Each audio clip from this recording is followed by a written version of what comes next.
It's got one 12-volt battery on the unit. It also has a battery disconnect underneath the tongue here, so that if you wasn't going to use the unit for a while, you can turn the battery disconnect off, take the key out, and it will save the voltage that's in the battery for the next time you get ready to use it. We have the two 20-pound propane cylinders that are full, except for what we use to service it. Doesn't have an auto changeover. It's got an even flow regulator, so it doesn't matter if you have one tank open or both. It's going to pull from one of them till it's empty and then the other one. We have a hookup light for hooking up at nighttime for the tongue. We have our up and down button for running the jack up or down. But there is also a manual way that you can come right here through the top and manually crank that jack up or down. For any reason it won't work off the switches, there is a manual way to use it. We got our 7-way holder that keeps our 7-way up off the ground to keep it from getting corroded. It does have chain hooks to the side of that. Keep your chains up off the ground so they don't get corroded. As we step back through here, it does have the 4 stabilizer jacks. They're not leveling jacks, they're stabilizers. They just stabilize the trailer while you walk through the center of it. In this front compartment, there's 2 handles mounted on the wall. The little S handle is for the tongue jack. The 3/4 inch handle does all 4 of your stabilizers on the sides. Each one of the compartments has a magnet to hold it up out of the way so that you don't have to sit there and hold it while you're trying to get something in or out. Lug nuts on the trailers have been torqued at 100 foot-pounds. It's what's recommended on the side. Tires are air ducted pressure, which is 65 pounds on the side of the tire cold. We're going to come back. This is your power cord for the unit. It is a 30-amp service. Blue light indicates that it has 110 power coming through it. We give you an outside shower. Hot water on the left side, cold water on the right side. It's good for cleaning animals, cleaning kids off, or cooling the wife off when she's mad. We got a termination valve down here at the bottom. The valve in the back, the 3-inch black one, is your toilet water only. The 2-inch gray in the front is your kitchen sink water, which is called galley. And then your gray valve in the back is your bathroom sink and shower water. You'll want to pull the black valve first, clean all the nasties out that you can clean out. It also has a black tank flush in the back that you can hook to with a water hose and regulator. Turn water pressure onto it. It's got a little aerator on the inside of the black tank, kind of cleans more of the toilet paper debris out of the inside of that only. Then you can pull your 2 gray valves. Outside of the InstaHeat hot water heater, it has a switch for on and off. 0 is off, I is on. It has to be on out here for the controls on the inside to work. We're going to close it right back up. It does have a park cable hookup and satellite hookup underneath here. If the park that you're at has cable, you can hook their cable to that, and you'll have the same cable on your TV on the inside as they do. Or if you buy the satellite dish that sits out beside the trailer, when you plug into it, you can get the TV reception on the inside of whatever your satellite will pick up. It is prepped for a backup camera up top. You got your city water connect at the top that you can hook to and never have to fill the fresh tank on.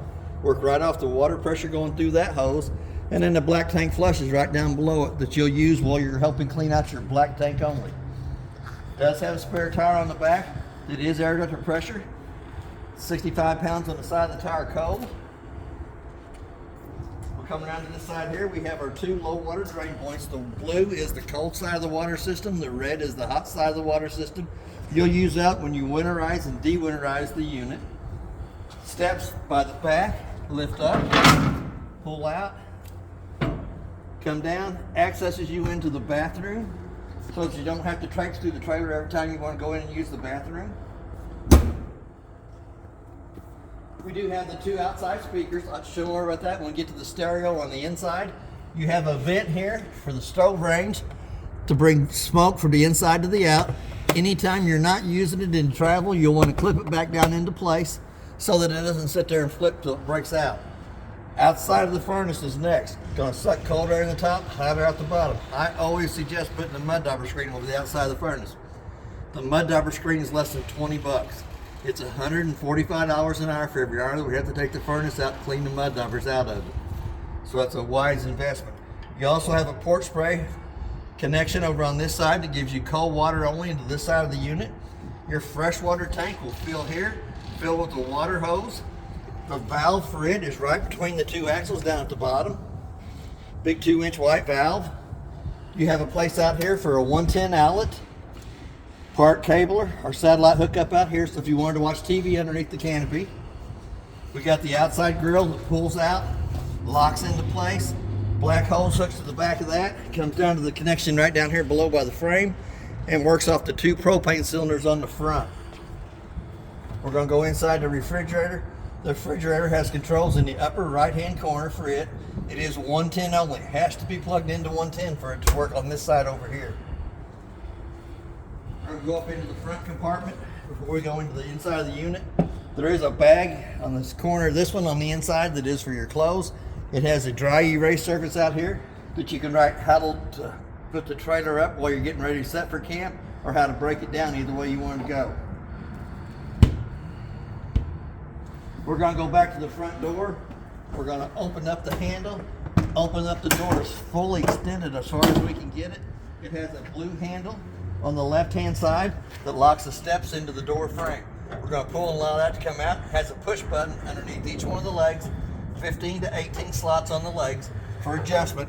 The main thing on the steps is once it comes out and lays down, it has to lay flat in the threshold so that the front door fits over the top of it properly without dragging.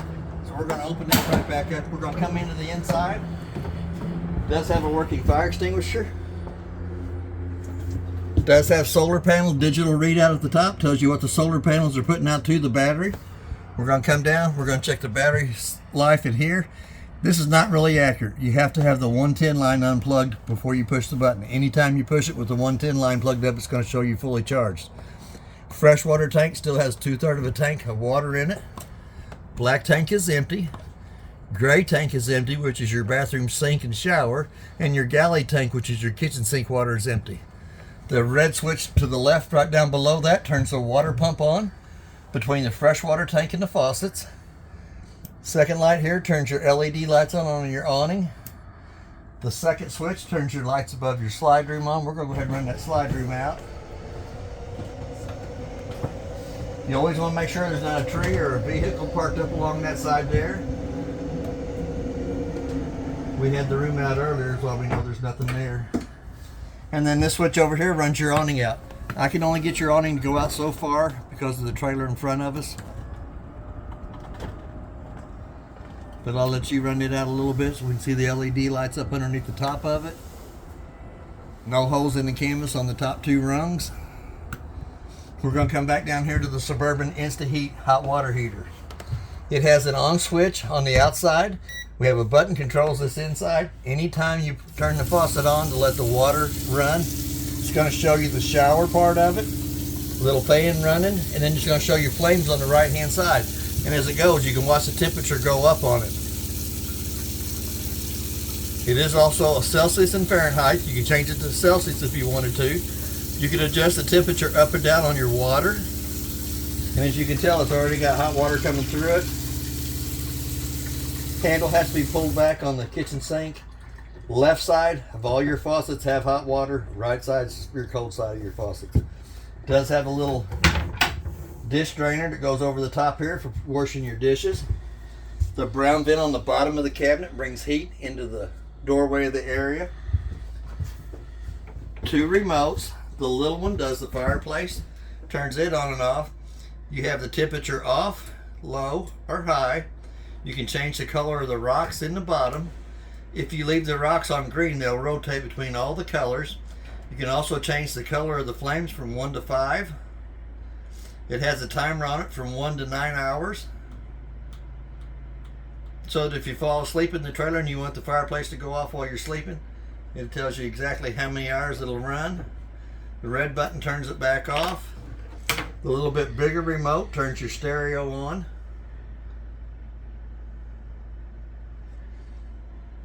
And I got your outside speakers on, which is zone 2.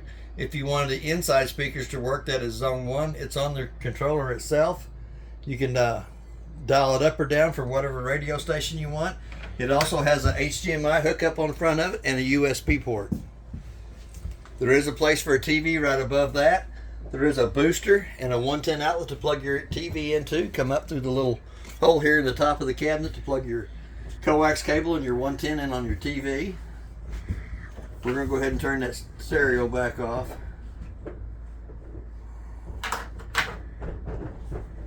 All the rest of the lights in the unit have to be turned on by hand. They have a little push button in the center of those. We have our slow rising shades to block out all the sunlight on that. We have a smoke detector up in the top. Pretty good sized cabinet space up there at the top. It also has a Scan Me sticker on the inside, so that if you want to learn more about your trailer, a little better English, a little better explained from me, you can hit that and it will go through all the appliances in the trailer for you. There is 2 sets of keys for the unit. One purple key does the front door lock and deadbolt. The other purple key does the back door lock and deadbolt. The gray key does your 2 front compartments. And then you have a 751 key for your outside shower. This is another important piece of paper in the unit. It is the appliance information sheet. If any of your appliances go wrong, they're going to ask you who it's made by, what it is, a model number and serial number. This has all the model and serial numbers that's in this unit. All the rest of the paperwork that we found in the trailer is in the brown bag here. We're going to come back over to the microwave. I warm my coffee up in it. We're going to hit the clock button. Let's say it's 2:30. Hit that clock button again until your 2 center eyes is flashing. The only reason I set the time on the microwave is if I come back to the unit and I find out it doesn't have the right time, it lets me know that there's 110 power was lost to the trailer at some time. Then I always check my icebox to make sure my food service didn't go bad. We have a light for the stove top and a fan. For that fan to work properly, the tabs on the outside vent have to be opened up. We're going to come down to the glass stove top. We're going to lift it up 2 times up off the burners. We're going to go all the way to the right hand side. We're going to turn the little switch up that illuminates the valves on the top. When you turn the valves to the light position, they illuminate red, indicate that they have gas coming through the valve. All 3 burners on top have their own striker that lights themselves. They'll have the red glow to them when they got gas coming through the valves. Same way on your oven. We're going to come down to the bottom. We're going to flip that switch to the down position, which gives us a light down here. We're going to turn it there. We're going to use the same striker on the left hand side. We're going to get the pilot light lit. We're going to let it sit for just about a minute. Then we'll crank the temperature up on it. And as you see, the oven lit too. Anytime the oven has gas coming through it, it does have the red illumination on the valve. We're going to shut it back off. The brown vent right down below it is a heat vent that brings heat into the unit. We're going to go up into the icebox and freezer. It has a control in the upper right hand corner in the refrigerator for setting on it. Temperature at the top was at 0 this morning and 40 degrees in the bottom within just about an hour's time. Pretty good sized pantry off to the side of it with 3 big shelves. Add a lot of canned goods and cereals in there. We're going to come back to the thermostat for the air conditioner and the furnace. It says off there. We got the fan speed on high, so we're going to turn it on. And we're going to turn it to where it says cool. Automatically the AC is going to come on. If you turn that just a little bit farther for the heat, we're going to tap the button again. You can dial your temperature up for the furnace, or you can dial the temperature down for your AC. Either way you wanted to do it. We're going to go into the master bathroom.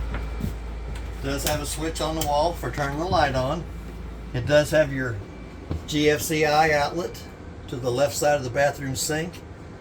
We have a single foot flush on the toilet on the right hand side. Push halfway down, fills with water. Push all the way down, fills and dumps. Your showers, just like you have at home. It has hot water on the left hand side, cold water on the right hand side. Privacy curtain. Is accessible to the outside door. Does have a red deadbolt lock, so that if you're in the bathroom using the bathroom, you don't want nobody in. Flip the deadbolt to the left hand side. Nobody can come in from the inside or outside. Does have a heat register on the side of the cabinet, bringing heat into the bathroom area. Narrow knob in the vent in the ceiling cranks the fan up. Little black button turns the fan off for pulling the moisture out.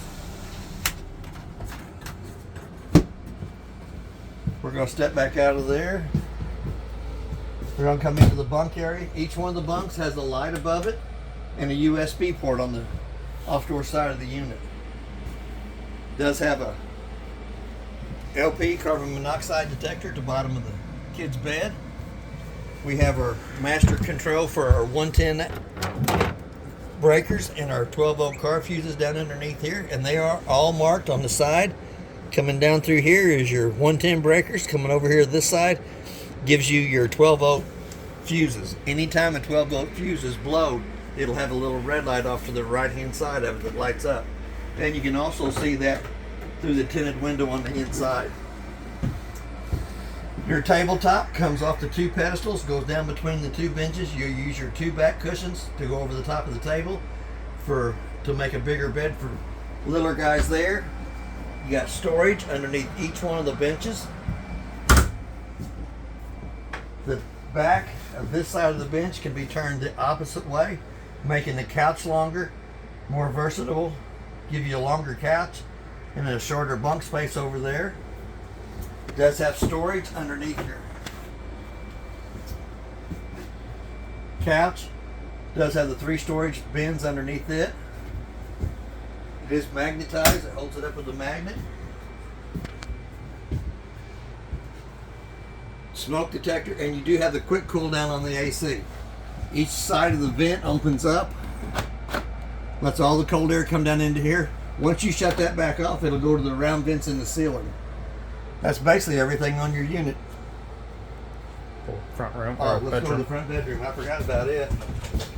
Getting excited. It does have a light switch on the wall as we step in to turn the light above the bed on. It has a Versa tilt bed in it. I've got it open so you can see the storage that's underneath it. We're going to go ahead and lay that back down. We have a USB port on either side of the bed. We have a 110 outlet in each one of the closets. Has a little storage shelf right above that, but you can tilt that bed up. Just hit the upstroke on the button. Lifts the head of the bed up.